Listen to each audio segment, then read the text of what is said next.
Good afternoon, everyone. I think we might make a start. My name's Jenny Phillip. I'm not sure if you can see me. I've put my video on, but I'm having internet gremlins this afternoon. So here I am. So I hope you can see me. Welcome, everyone. Great to have you as part of this event for this afternoon. This is our first of the Pal-spectives for 2025, and welcome back, everyone, after what continues to be quite a hot summer. And we have a treat in store today. But before I begin, I would like to acknowledge the traditional custodians of the land. I'm on the land of the Wurundjeri people of the Kulin Nations, and I pay my respects to them, elders past and present, and acknowledge their continued care and connection to the lands and the waters in this region of Australia that I'm in and wherever you are over the millennia. People will know the history of the Pal-spectives events, which were established initially during the COVID lockdown as a way of keeping connection and learning from each other and continuing to talk to each other. And it's proved to be a format that works well and that sort of fits in around people's lives and has been immensely profitable. And we've done and had some wonderful guests over the years, and this afternoon is no exception. We had a treat, as I said, which is the launch of a book of someone who's well known to many of you, Dr. Michael Chapman.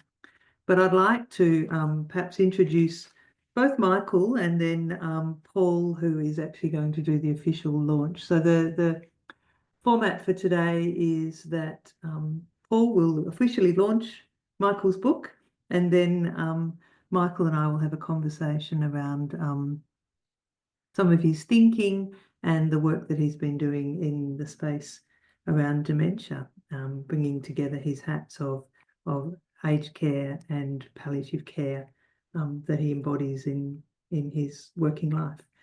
So, Associate Professor Michael Chapman is a palliative care physician and geriatrician, as I mentioned, and he's also an author.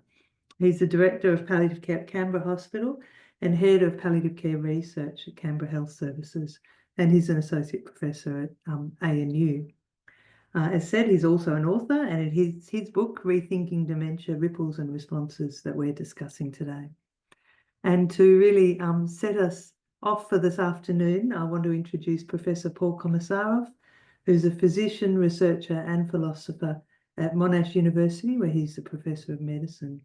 Paul's also the former President of Adult Medicine at the Royal Australasian College of Physicians, and he's Executive Director of Global Reconciliation, an NGO, which is an international collaboration that promotes communication and dialogue across cultural, racial, religious, political, and other kinds of difference. Paul's well published. He's written more than 500 articles in the fields of science, ethics, and philosophy. And he's authored or edited 17 books and still counting, including a novel. So Professor Paul Komisarov, I'd like to invite you to speak and to launch Michael's work. Thank you. Thank you so much, Jenny. It's hard to express how much pleasure it gives me to sit here today to support the launch of this book. As a co-supervisor with you, Jenny, of Michael's PhD, I was able to witness firsthand the gestation and flourishing of its key ideas. In addition, I was able to observe its transformation into a unique work that may well in the future transform the lives of many. Not only have I witnessed the maturation of the ideas themselves, but also the context that gave birth to them, the extraordinary generosity, commitment, and compassion, indeed the passion of its author. In discussing dementia, it's not necessary to convince people of the personal pain and suffering that's often associated with this condition, or that it presents an expanding social challenge. In addition, everyone's familiar with the dominant paradigm by which dementia is represented in medicine and the popular culture as a brain disease to be understood in terms of biological causes and pathologies for which medical science is in search of a cure. Of course, the biological paradigm contains at least a grain of truth. However, as this book shows compellingly, dementia is not a purely biological condition. Rather, like many other phenomena of daily life that have biological aspects, components, or even causes, its manifestations encompass many other aspects of life, including cognitive and affective experiences, interpersonal relationships, and social, ethical, and legal consideration. These multiple dimensions and effects of dementia are represented not just in scientific texts, but in various other discourses through which we create, understand, and share meaning. Of course, dementia is not unique in this regard. Other phenomena that fit this description of having a biological provenance, but multiple social, cultural, and ethical effects include many chronic diseases, psychiatric illnesses, and social behaviours. It's well recognised that these conditions can't be characterised exhaustively through biological discourse, but overlap existential, philosophical, ethical, and cultural production as well. How to understand the character of dementia that goes beyond or exceeds biology and medicine, narrowly conceived, is the objective of this book. This is a radical project which strikingly is successfully accomplished with clarity, rigour, elegance, and even humour. Without denying dementia's all too palpable pain and suffering, Michael undertakes, as he says in the title, a rethinking. This enables him to recast dementia, not as a renewal, but at least as a poignant transformation that can deliver benefits as well as losses. This astounding conclusion both requires and gives rise to a fundamental critical reworking of many other widely held assumptions. Concepts often regarded as too obvious to question, like autonomy, personhood, selfhood, identity, consent, decision-making, memory, even suffering itself, are subjected to rigorous scrutiny. This task itself requires the accumulation of novel resources by which these ideas can be prized apart. The adoption of a systems theory approach linked to a phenomenological philosophical method offers a powerful methodology that generates new insights, allowing familiar assumptions to be rethought and recast.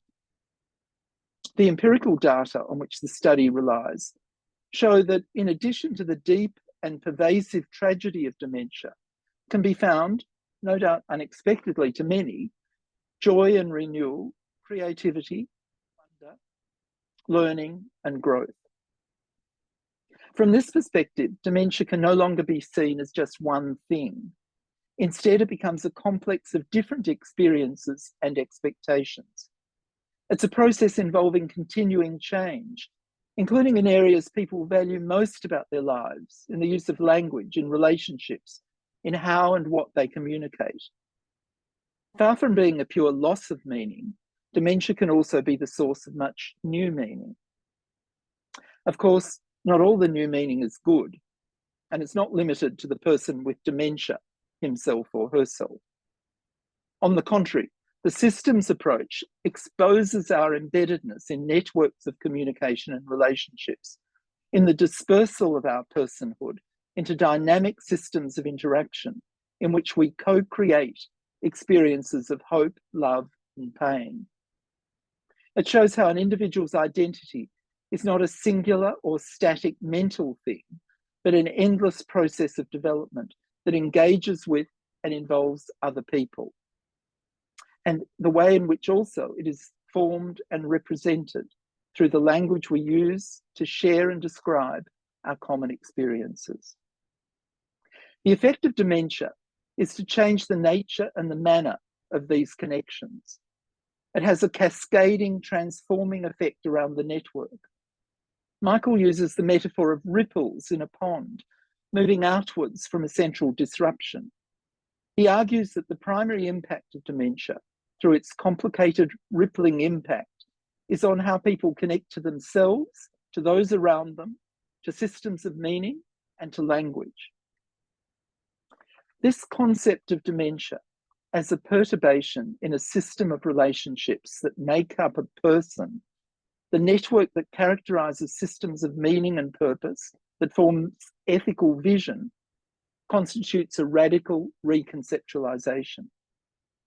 Dementia is now no longer just a biological fact.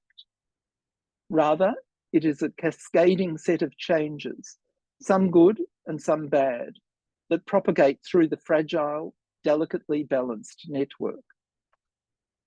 Those enmeshed within the network cannot escape its effects, which can be at once tragic and inspiring. To them is revealed deep truths that were previously hidden in plain sight, about fears, hope, joy, about memories from long ago that continue to resonate in the present. As the dementing process progresses, which it so often does, the shimmering structures of the relationships remain, with the person with dementia at its centre becoming more and more a diminishing residue. As he or she shrinks to a point, all that's left is the continuing framework, with the survivors cherishing their memories and savouring their pain. This is a vivid, poignant, and intense picture, which may provide hope or perhaps even exquisitely intensify the despair.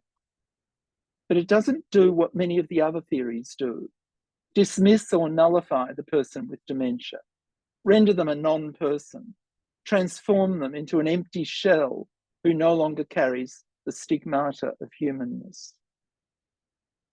I'll end on a personal note by referring to a deep experience I myself had during the early days of Michael's PhD studies, when he, Jenny, and I were together puzzling through some of these challenging ideas. My own mother, then aged 93, was herself suffering from dementia, although she retained the ability to live by herself and never lost her love and appreciation for music and poetry. Indeed, she could recite long tracts of poetry, which she continued to do, sometimes annoyingly, until the day she died. One day, we got talking about Shakespeare's Sonnet 60, which my mother, of course, knew off by heart. This is the sonnet that starts, "Like as the waves make towards the pebbled shore, do our minutes hasten to their end." I asked her what this meant, and she readily explained that this was a profound meditation on the passage of time, presenting life as a fleeting moment, moving towards an unfathomable but strangely beautiful end, like waves crashing relentlessly onto the shore. I was moved and went away. When a few hours later I sought to remind her of this conversation, I was stunned to find that she'd completely forgotten it. So I asked her again what the poem meant, and this time she presented a completely different interpretation. She now quoted not the first two lines, but four others. "Nativity, once in the main of light, crawls to maturity, wherewith being crowned, crooked eclipses 'gainst his glory fight. And time that gave, now his gift confound." The poem, she now said, is about how we crawl our way to decay and death. Time is a merciless destroyer, eroding beauty and vigour, dispelling the glorious brightness of hope. I repeated the experiment several more times. Each time she'd forgotten her previous interpretation and looked at the familiar poem anew, freed from the shackles of her own short-term memory. Each time she saw something different in it. Each time the interpretation was fresh and original, and each time equally as poignant and tragic. The next morning, I recounted my experience to Jenny and Michael. Together, we agreed that dementia could be not just a loss, but also a gift, a chance to brush away the accumulated assumptions controlling our imagination, a chance, however fleeting, to see things afresh, moments before they're swept away for good. I think Michael has captured this insight with power, wit, and grace in this very fine and important book. it is my great pleasure and honour to declare it launched. Thank you.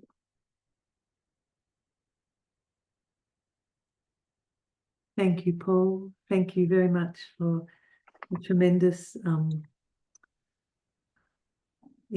guess, introduction or view and perspectives on Michael's writing, and also for the very poignant sharing of the experiences. So thank you very much, and we're delighted that Michael's book is now launched.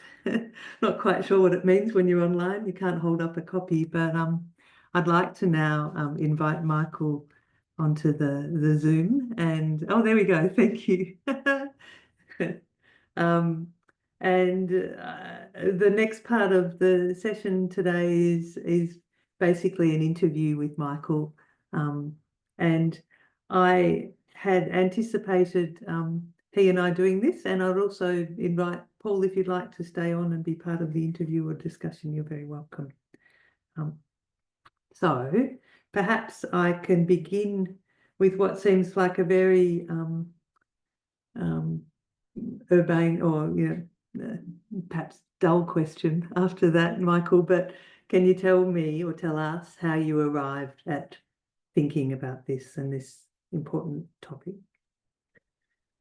Thanks, Jen, and thanks for the opportunity of being here this afternoon. Thank you, Paul, for the amazing launch. Words fail me, but I just couldn't be more appreciative. For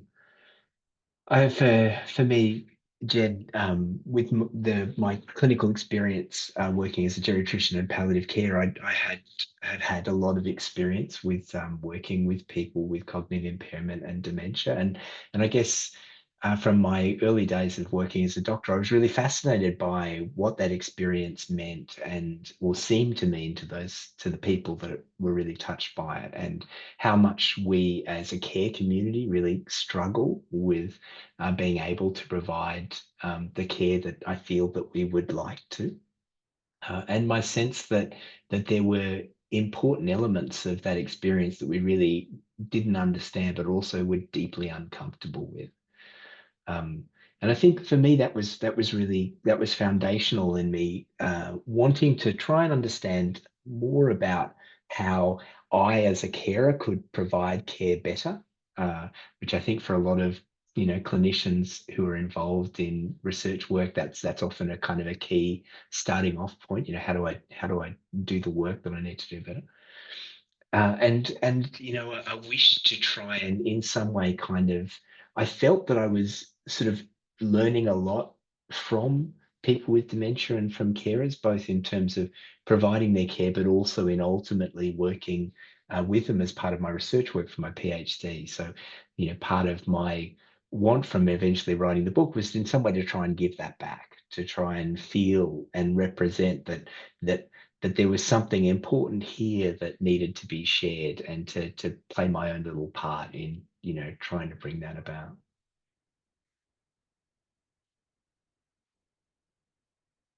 Thank you. So thinking about that, and I guess drawing on what Paul spoke of in the official launch of your book, the way that we frame and talk about dementia, I guess, within medicine, within social contexts, within literature. Can you talk a little bit about, how you see that and the context that you have been prompted to think about it differently? Yeah, thanks, Jen. And I guess sort of Paul alluded to this a bit in his introduction, but I guess there's things that we often sort of reflect on and express, within literature about what we think dementia means and what we think dementia is, which are both which are problematic, and I think they're problematic for lots of different reasons, but ultimately because I think they actually make the experience of dementia, both for the person that has the illness, but also ultimately for everybody, most essentially, of course, the people closest to it, worse than it has to be. we talk about what dementia means. Our usual way of characterizing dementia when we talk and think about it is one of fear and tragedy. We're cognizant, of course, that dementia is a really incredibly difficult experience for people and has undeniably elements of the tragic to it. But because we're so focused, hyper focused, you might say, on a kind of sense of, the fear of what dementia will turn us into or those around us into. And so worried about this sense of this being something that will be fundamentally robbed from us in a way that's completely intolerable and utterly inescapable. It kind of feeds a deep well of concern. And you could argue that we're kind of almost as a society, particularly, cultures like Australia, we're kind of uniquely placed to be incredibly sensitive to these kinds of worries about, erosions of, who we are and how independent we feel we can be. But ultimately, I think that means that our what that characterization misses is that even though dementia can and does include elements of all of that, that's not all that it includes. And as Paul said, admixed with the kind of the challenge and the worry and the fear of dementia is the possibility of joy, the possibility of growth, possibility of love, the possibility of all manner of kind of good experiences that aren't usually the sorts of things that receive any focus. And because of that, because of our kind of laser-like focus on a particular part of what dementia or we feel dementia means, we ultimately kind of predispose ourselves to expecting that kind of experience, predispose ourselves to setting up structures which in some way kind of create or magnify the potential that that's actually what dementia will be understood and experienced as. And I guess I also mentioned this thing about, this sort of notion of what dementia is. And again, Paul talked about this a bit as well. We have a sense of dementia, not only that dementia means these sorts of things, means this kind of sense of this inescapable loss and fear, but also that dementia is fundamentally a neurological condition of an individual, something that happens in a particular person's brain that means that, that this label is now valid and true with all these implications associated. And I don't think that's true either. I think that while that's clearly an instrumental part of what dementia is, it's not all of it. Dementia is actually much more complex than that. It's actually something that affects not an individual, but affects people. It affects communities and societies. Ultimately, particularly in the sense we are at the moment with an aging population and increasing awareness of these issues, dementia affects all of us. And therefore trying to understand it as something specifically focused as an individual, a neurological and medical condition that's needing a fix, misses all sorts of opportunities for us to actually engage with and do much more positive things with this big challenge that we're all facing.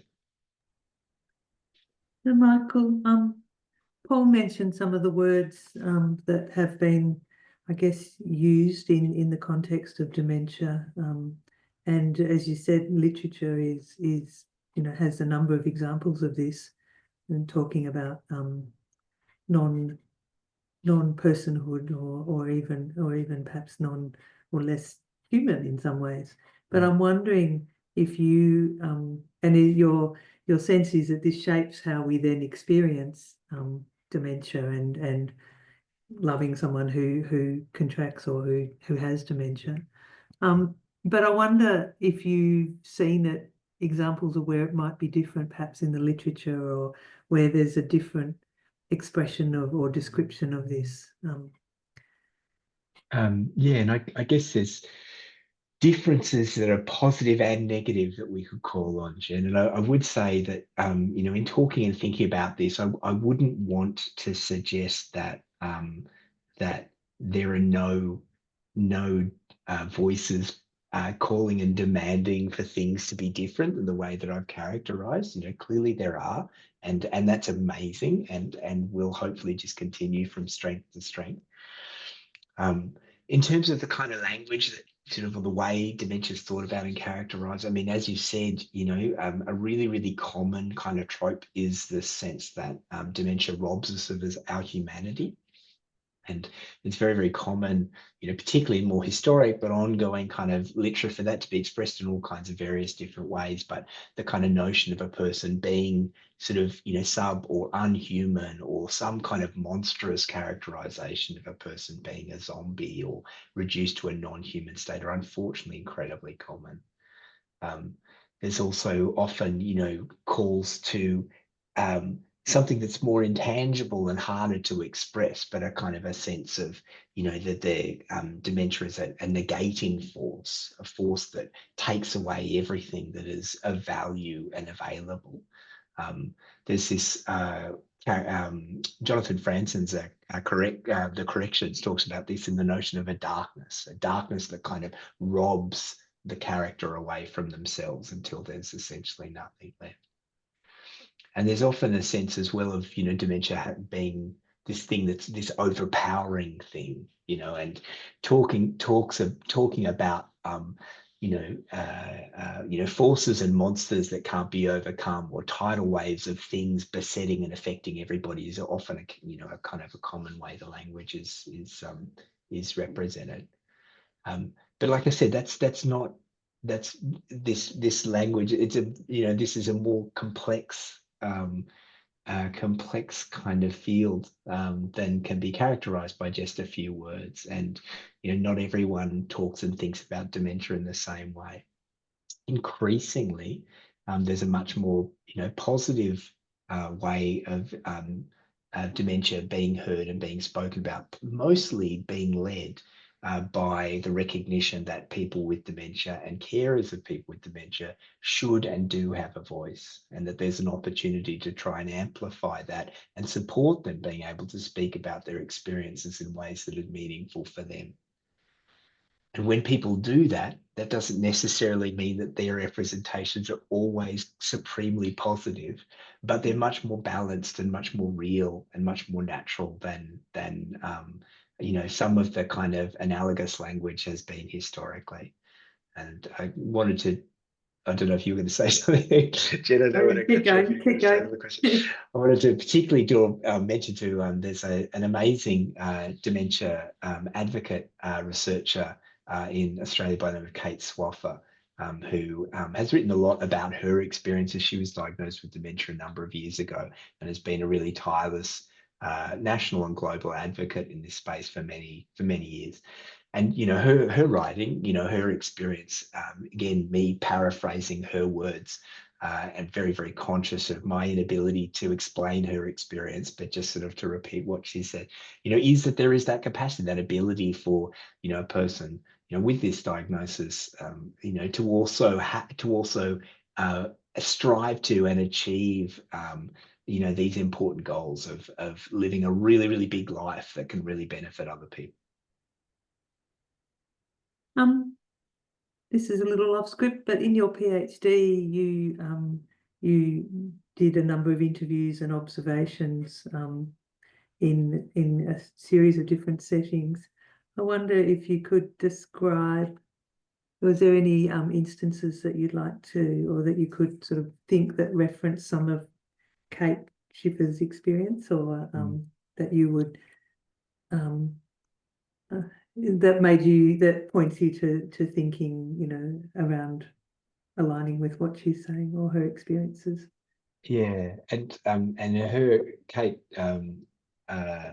her experience is probably well out on the curve in terms of experiences, but the sort of sense of people with dementia realizing and giving voice to their presence and their impact and their ability to have a shape for their life, I think was really real and really live, in spending time with the people that I got the incredible privilege to be able to do.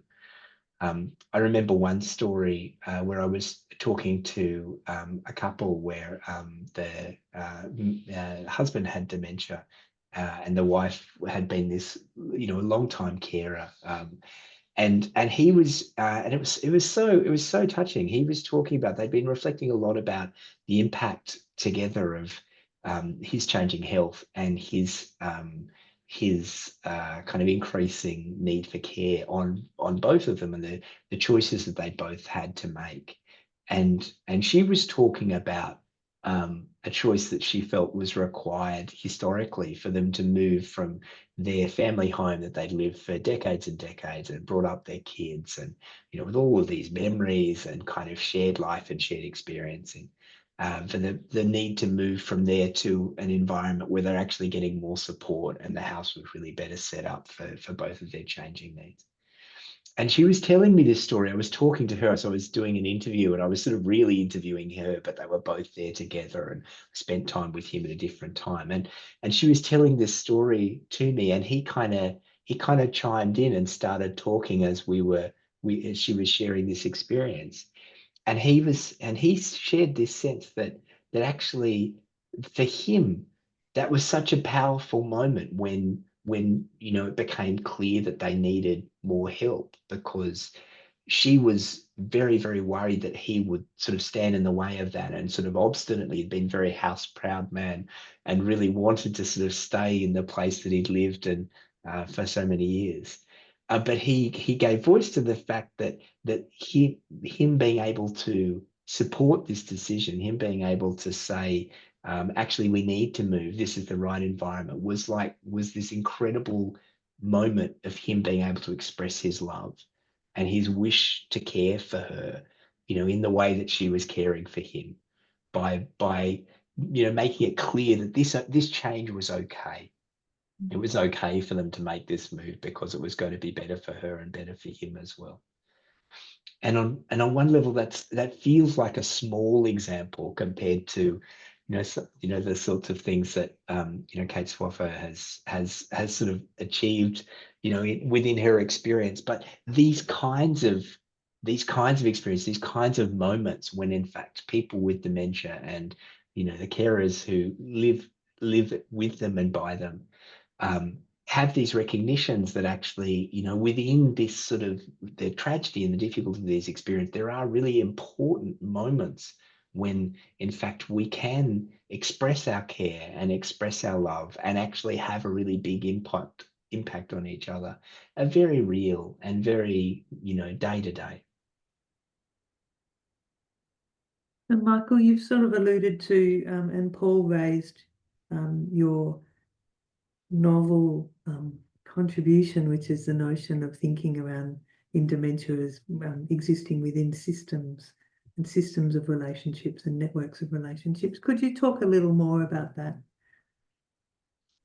Yeah, no, thanks, Jen. And coming back to the analogy that the book's based on, this kind of notion of ripples and responses. So as Paul shared, I suggest in the book that that dementia, we kind of think of dementia as being, this change, this impactful, tiny but important change in a person's brain. And I compare that to a rock, a stone being dropped into a still pond of water. But as we know, when that happens, the impact of that isn't that just that singular momentary thing. It both ripples out in terms of the waves of water moving out towards the side of the pond, but at the same time is then disturbed by the kind of structures and the shape of everything around it, bouncing and echoing around and creating something that's much more complex, something that unfolds over time, and something that's ultimately related to the stone, but also clearly not just confined to it. And the reason that this kind of analogy is important is it reminds us of the complexity of the systems that we all live in. And when I'm talking about systems, I'm talking about the kind of structures and the interconnections and the way they communicate that we live in and around all the time. examples of systems that everyone are familiar of, living systems where there's kind of, lots of dominant change that's happening all the time, can include, really obvious things like, social media or kind of language or weather or all sorts of things where change is a kind of ever-present reality.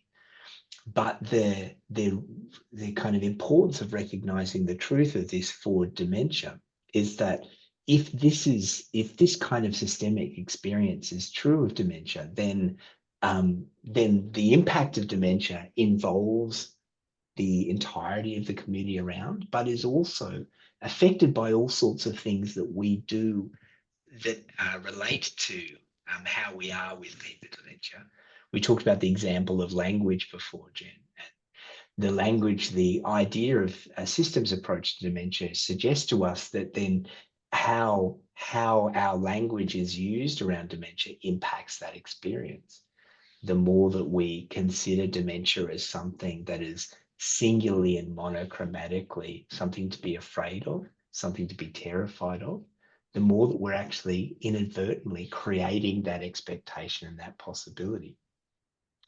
And thinking about this kind of sense of dementia is happening within systems of people, webs of relationships around a person that are impacted by language and meaning and culture and politics and finances, means that to be able to productively support dementia in a way that's more positive than we are at the moment, we can actually affect and should affect changes on all of these different fronts. And that by doing so, we may be moving towards something that's more supportive, but also something that's more sustainable for people with this condition. And so how would you see that potentially being enacted with how decisions are made in, for example, when someone having to navigate decisions around their care, or would you talk to that? Because the traditional notion of capacity and things is, I know, something that you would seek to challenge. Yeah, no, thanks again, Jen. And capacity and decision making are really, really important topics when you're thinking about dementia, not just because we know that capacity and decision making are frequently thought to be challenged and are challenged by conditions like dementia, but they really speak to some of the complexity that we were just talking about within systems. Capacity and decision making are deeply interconnected with ideas of how law works and what we value and who's allowed to say what in whatever kinds of processes and what choices are available to people. And because of that, there's quite a lot of moving parts to it.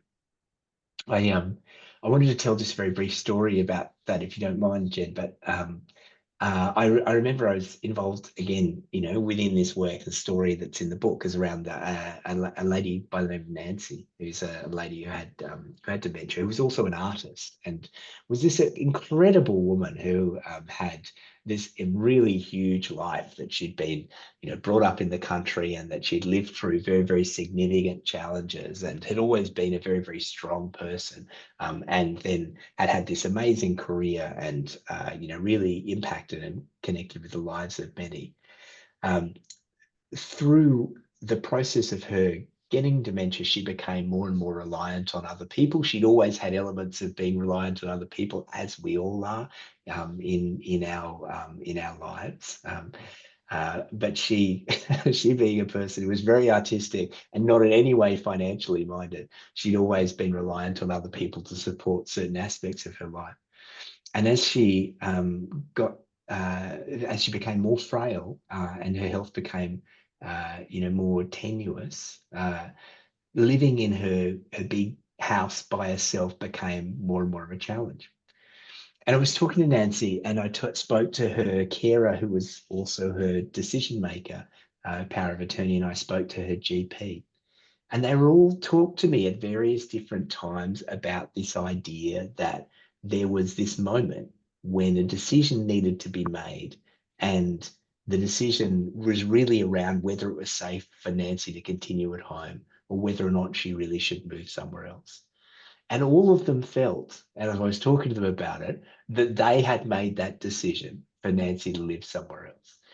That the GP felt that, they'd made that decision in through the statement that in fact things weren't safe anymore and this was required and this was the only thing that could happen. And the carer, who was a sort of legally appointed decision maker for Nancy, who'd been determined as not having decision making capacity at that point, had determined that it was her responsibility to make that decision and that she'd made it.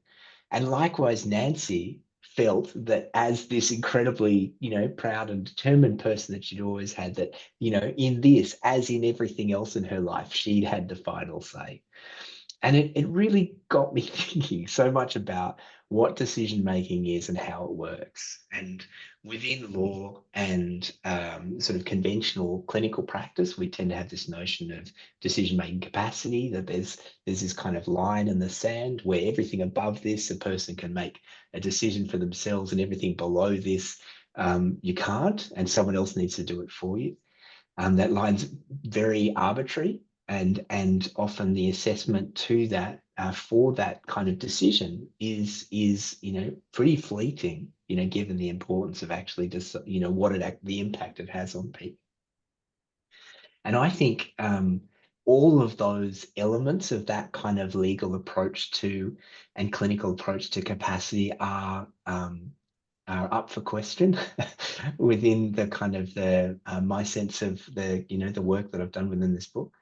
That it's very reasonable, looking at the kind of background of history of culture, history that we've had up until now, for why we've got to the point where decision makers consider this way. But there are actually probably better alternatives, and there's this notion of supported decision making, which has become a more clear part of Victorian law.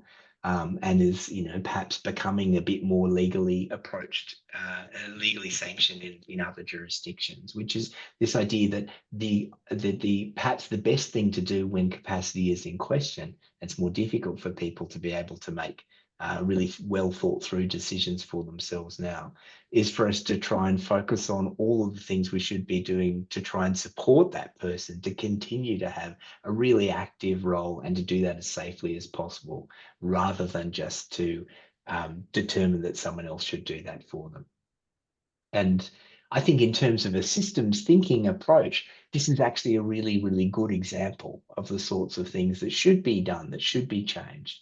It's something that encourages and realizes that actually life isn't as simple as saying, well, you can't make decisions anymore and someone else needs to. That actually, embracing this as being a relational process that involves lots of other people with the shared intent of trying to make the best of a difficult situation for the person, is actually a really systems focused way of kind of responding to that challenge. Thank you, Michael. Thank you for walking us through that and pointing out sort of almost the practical application of your thinking as well in so many different ways. I just have one more question, but I'm wondering, Paul's been very patient, and I'm wondering if there's anything that he would like to ask you to comment further on.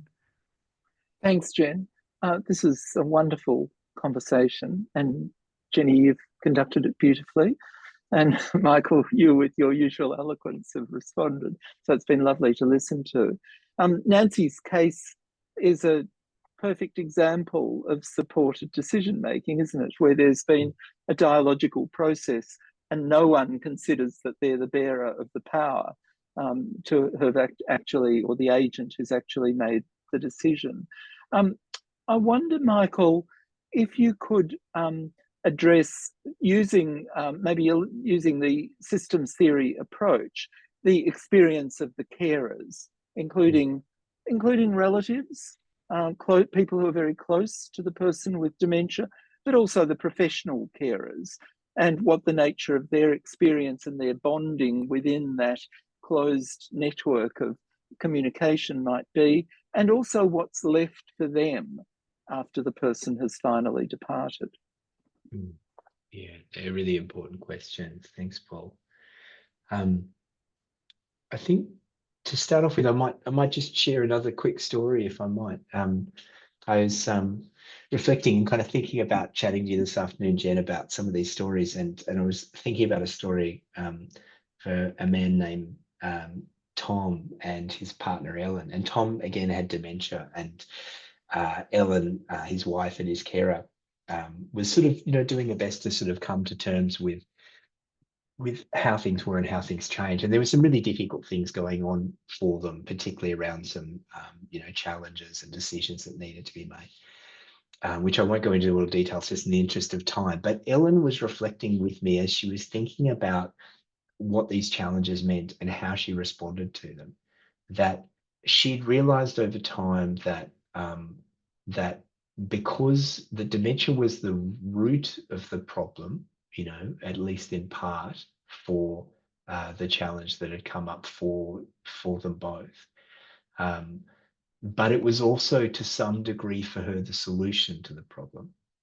And what she meant by that is that she had realized that when she and Tom were in a difficulty and they were disagreeing about something, that in fact there was always the possibility of her walking away from that argument and leaving it for a few hours and then coming back to it, realizing that he wouldn't remember that they had it in the first place.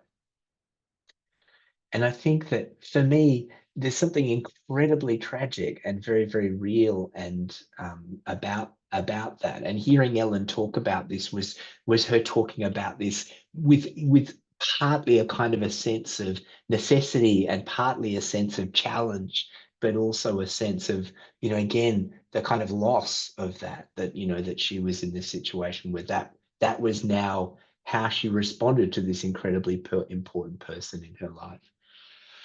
And so I think that, with the conscious of this sort of sense of the systems experience that we were talking about, that you mentioned before, Paul, that the challenge of dementia unseats and impacts the relationships that we have and the meaning that we place on them and the words that we use to describe them and the means within which we conduct them all at the same time.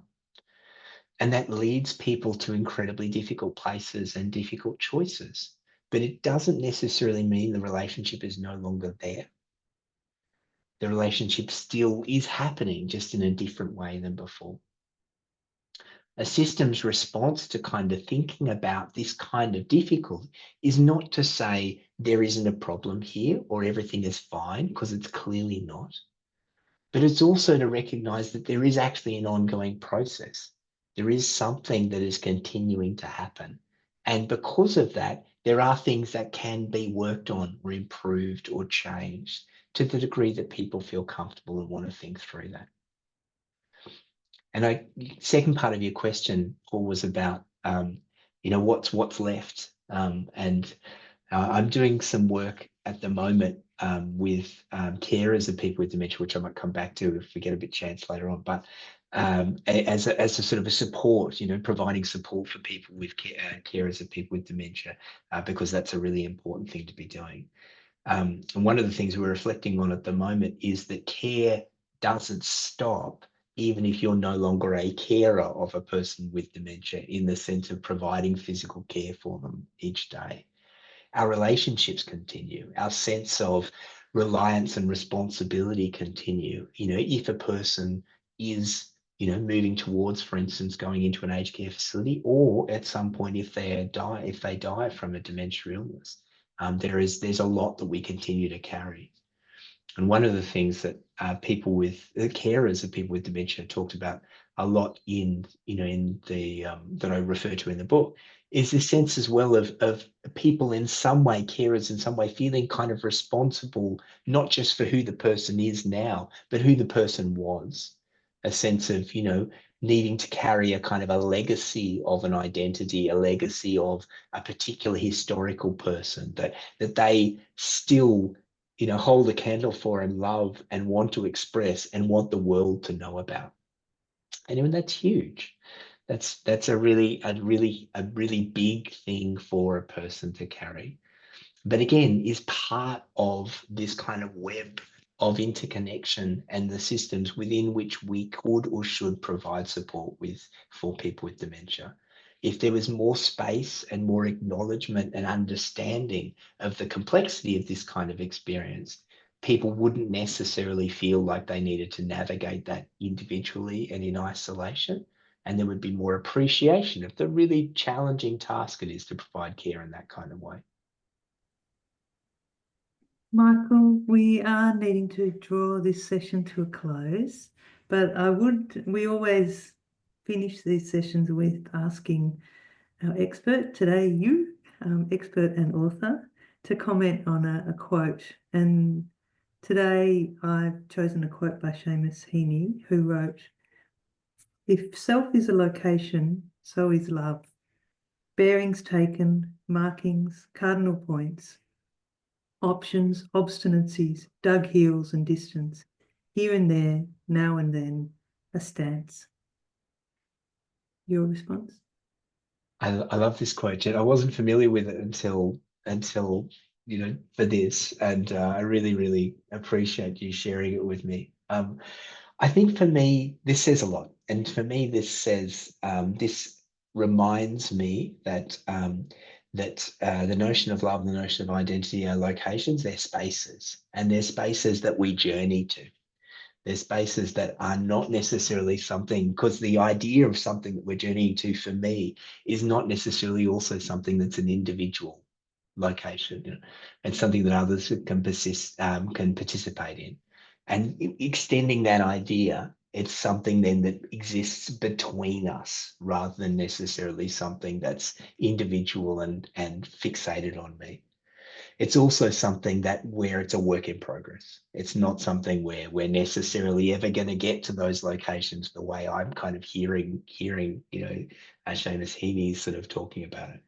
And for me, then that, really relates to a lot of the things I've been kind of claiming in our conversation this afternoon. I think that we are all, whether we have dementia or not, we are all, journeying, towards these kinds of important points. And these important points are things that are between us as community, as, people that live in an entangled web of relations.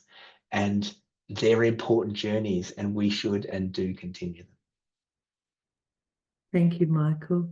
So thank you for what's been a tremendous session this afternoon.